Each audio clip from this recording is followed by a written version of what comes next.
সম্মানিত দর্শক, দেশ এবং দেশের বাইরে থেকে যে যেখান থেকে আমার ভিডিও দেখছেন, সবাইকে আন্তরিক শুভেচ্ছা এবং অভিনন্দন জানাচ্ছি। নতুন একটি খবর আপনাদের মাঝে শেয়ার করছি, সেটি হলো RTVর অনলাইন পোর্টাল থেকে সেটি বলছি। খবরটির হেডলাইন হলো, ডিসেম্বরের মধ্যে নির্বাচনের রোডম্যাপের জন্য প্রধান উপদেষ্টার সাক্ষাৎ চাচ্ছেন বিএনপি। আমি খবর থেকে মূল যে অংশ, সেই অংশ থেকে আমি একটু পড়ে শোনাচ্ছি আপনাদের। ডিসেম্বরের মধ্যে নির্বাচনের রোডম্যাপ ঘোষণার জন্য অন্তর্বর্তী সরকারের প্রধান উপদেষ্টা ডক্টর মোহাম্মদ ইউনূসের সঙ্গে আলোচনায় বসতে চাইছে বিএনপি। এই জন্য তাদের পক্ষ থেকে প্রধান উপদেষ্টার সময় চাওয়া হয়েছে। বুধবার 9 এপ্রিল রাজধানী গুলশানে বিএনপি চেয়ারপারসন কার্যালয়ে আনুষ্ঠানিক সাংবাদিকদের সঙ্গে আলোচনায় এই তথ্য জানান সালাউদ্দিন আহমেদ। বলেন, নির্বাচনের সুস্পষ্ট রোডম্যাপ ছাড়াও বিভিন্ন ইস্যুতে আলোচনার জন্য প্রধান উপদেষ্টার সময় চাওয়া হয়েছে।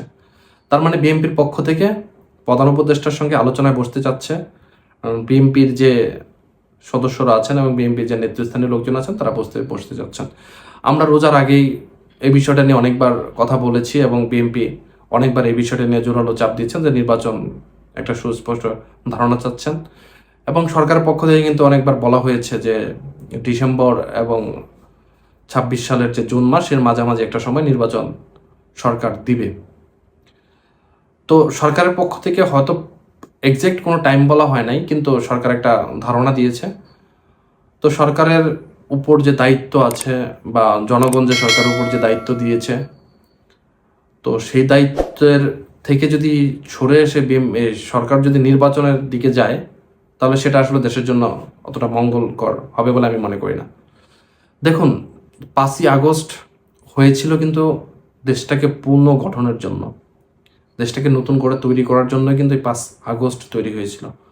না হলে কিন্তু এই 5ই আগস্টের কোনো প্রয়োজন ছিল না। দেশ যেভাবে চলতেছিল ওইভাবে চলতে পারত। আমরা যে শোষণ, আমরা যে আমাদের অধিকার, আমরা যে মানুষ, আমরা যে একটা দেশের নাগরিক, সে নানান ধরনের যে অধিকার থেকে বঞ্চিত হয়েছি, সেই অধিকারগুলো আদায় করার জন্য কিন্তু 5 তারিখ জন্ম, এই জুলাই আগস্টের জন্ম সেই অধিকারগুলোর জন্য। প্রত্যেকটা মানুষ সে মানুষ হিসাবে বাঁচতে চেয়েছে। প্রত্যেকটা মানুষ একটা দেশের যে স্বাধীন দেশের নাগরিক, সেই নাগরিক হিসাবে বাঁচতে চেয়েছে। প্রত্যেকটা দেশের প্রত্যেকটা মানুষই এই দেশটা যে তার, সেই অধিকারটুকু নিয়ে বাঁচতে চেয়েছে।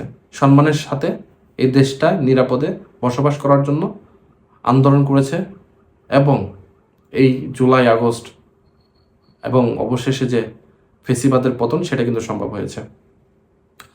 তো আমি যে কথাগুলো বললাম, এই কথাগুলোর ওভারঅল বিষয় হলো যে একটা সুন্দর পরিবর্তনের গতিধারা সৃষ্টি করতে হবে। আমাদের সরকার ইতিমধ্যে কিন্তু 8 মাস বা 7 মাস সময় কিন্তু অতিবাহিত করে ফেলেছে, কিন্তু সেই যে পরিবর্তনের ধারা, সেটা কিন্তু আমরা এখনো দেখতে পাচ্ছি না।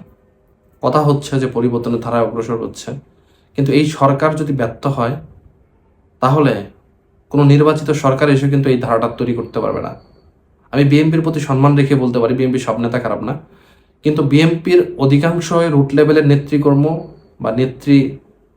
বা নেতাকর্মী যারা আছেন, তারা কিন্তু বেপরোয়া হয়ে উঠছে।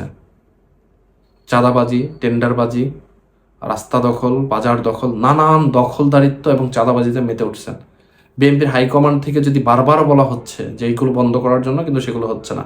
আওয়ামী লীগ যে কাজগুলো করে গেছে, সেই কাজগুলোই কিন্তু বিএনপি গ্রাম অঞ্চলে বা রুট লেভেলে করে যাচ্ছে। আমি বিএনপির যারা নেতাকর্মী আছে বা যারা অন্যান্য পজিশনে আছেন, তাদের প্রতি আমি অনুরোধ করব, এই জিনিসগুলো বন্ধ করেন। আপনাদের সংখ্যাগরিষ্ঠ সবচেয়ে বেশি এখন বাংলাদেশে। যদি নির্বাচন আজ দেই বা 5 মাস পরেই দেই, আপনারাই বিজয়ী হওয়ার সম্ভাবনা সবচেয়ে বেশি। বিএনপি এখন সবচেয়ে বেশি বিজয়ী হওয়ার সম্ভাবনা বেশি, কারণ তাদের অনেক নেতাকর্মী আছে, অনেক কিছু আছে, সব কিছু আছে। কিন্তু বিষয় হলো, আওয়ামী লীগ যেই কাজগুলো করে গেছে, সেই কাজগুলো যদি এখন বিএনপির লোকজনও করে, তাহলে পরিবর্তনটা কোথায় হলো? তা আমার মতে নির্বাচন 5 মাস বা 6 মাস বা 26 সালের জুন পর্যন্ত, যে সময়টাই যাক, যদি সেই সময়ের আগে বিএনপির উচিত এই সরকারকে সহযোগিতা করা এবং এই সরকারের যে পরিবর্তনের যে এজেন্ডাগুলো ছিল, সরকার এবং বিভিন্ন রাজনৈতিক দল উভয় মিলে সরকারকে সাপোর্ট করে এই সরকারকে তার লক্ষ্যে পৌঁছে এবং যাতে সুষ্ঠু নির্বাচন হয়, একটা নিরপেক্ষ নির্বাচন হয় এবং যারা বিজয়ী হবে তারাই যেন ক্ষমতায় যেতে পারে, সেই জিনিসটা বিএনপির পক্ষ থেকেও করা উচিত। বিএনপির এমনভাবে চাপ দেওয়া উচিত যাতে সংস্কারটা ভালো হয়, এবং সরকারের উচিত একটা নির্দিষ্ট সময় বেঁধে দেওয়া নির্বাচনের জন্য, যে আমরা 26 সালের এমন তারিখের মধ্যে আমরা নির্বাচন কমপ্লিট করে ফেলবো। একটা নির্দিষ্ট স্পেসিফিক সময় সরকারের পক্ষ থেকে ঘোষণা করে দেওয়া উচিত, কারণ এই জিনিসটা যত বেশি ঝুলাই রাখা হবে তত বেশি সমস্যার সৃষ্টি হবে ভবিষ্যৎ আস্তে আস্তে। তো উভয়ের দিক থেকে নিজেদের সংশোধন করে নেওয়া উচিত এবং আমাদের যে লক্ষ্যটা ছিল সেই লক্ষ্যটা বাস্তবায়নের জন্য উভয়ের কাজ করা উচিত। তো সবাই ভালো থাকবেন, সুস্থ থাকবেন, সবাইকে ধন্যবাদ।